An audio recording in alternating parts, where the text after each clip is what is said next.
Abasawo b'eddwaliro ekkulu e Lugazi mu disitulikiti y'e Buyikwe bali mu kutuula bufoofofo oluvanyuma lw'abakungu okuva mu makka g'obwa pulezidenti State House okubalabula nti bakukwata n'okuvunaana buli musawo anaazuulibwa nti asasuza abalwadde ssente z'eddagala eriteekeddwa okubeera ery'obwereere.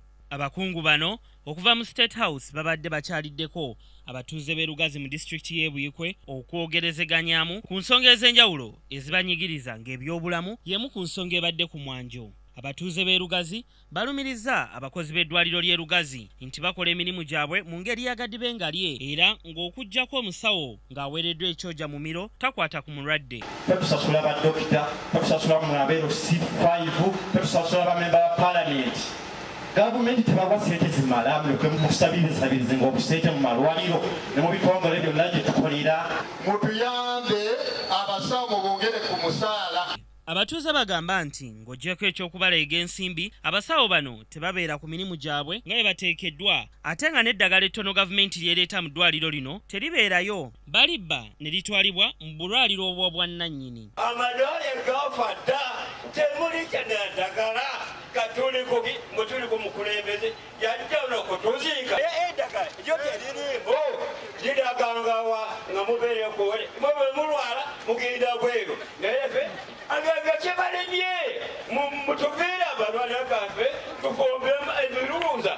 Wabula ssentebe wa LC ey'okutaano mu disitulikiti y'e Buyikwe Mathias Kigongo agamba nti ng'oggyeko abasawo okukola emirimu gyabwe mu ngeri yagaddibe nga lye eddwaliro lino teririimu bikozesebwa nga n'ebizimbe byennyini biri mu mbeera mbi nga n'eddagala eritwalibwayo limala ne libbibwa. Is the failure of us in government to facilitate adequately the staff that is in Kawolo hospital and also to put the right infrastructure in place. Ye Dr. Brian Aliniitwe nga yamyuka akulira ekitongole ekirondoola ebyobulamu mu State House akikkaatiriza nti bonna abanaasangibwa nga bagootaanya enkola za gavumenti baakukwatibwa n'embaliwa zaabwe zisazibwemu. Okay. In fact, salaries of doctors at Health Center 4 was increased.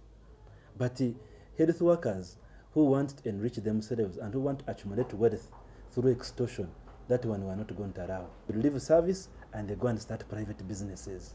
Obuzibu obulala obuli ku ddwaliro lino z'enkaayana z'ettaka eddwaliro lino kwe liri nga waliwo abantu ab'enjawulo nga bagamba nti ettaka lino lyabwe bajjajjaabwe be baalyazika gavumenti okuzimbako eddwaliro. We have received information that where it is located now, that piece of land was offered by the Meta group of companies. Of recent, we have received the people who claim that the land which was given to us by the Meta group of companies, Meta group got it in a way that was not clear.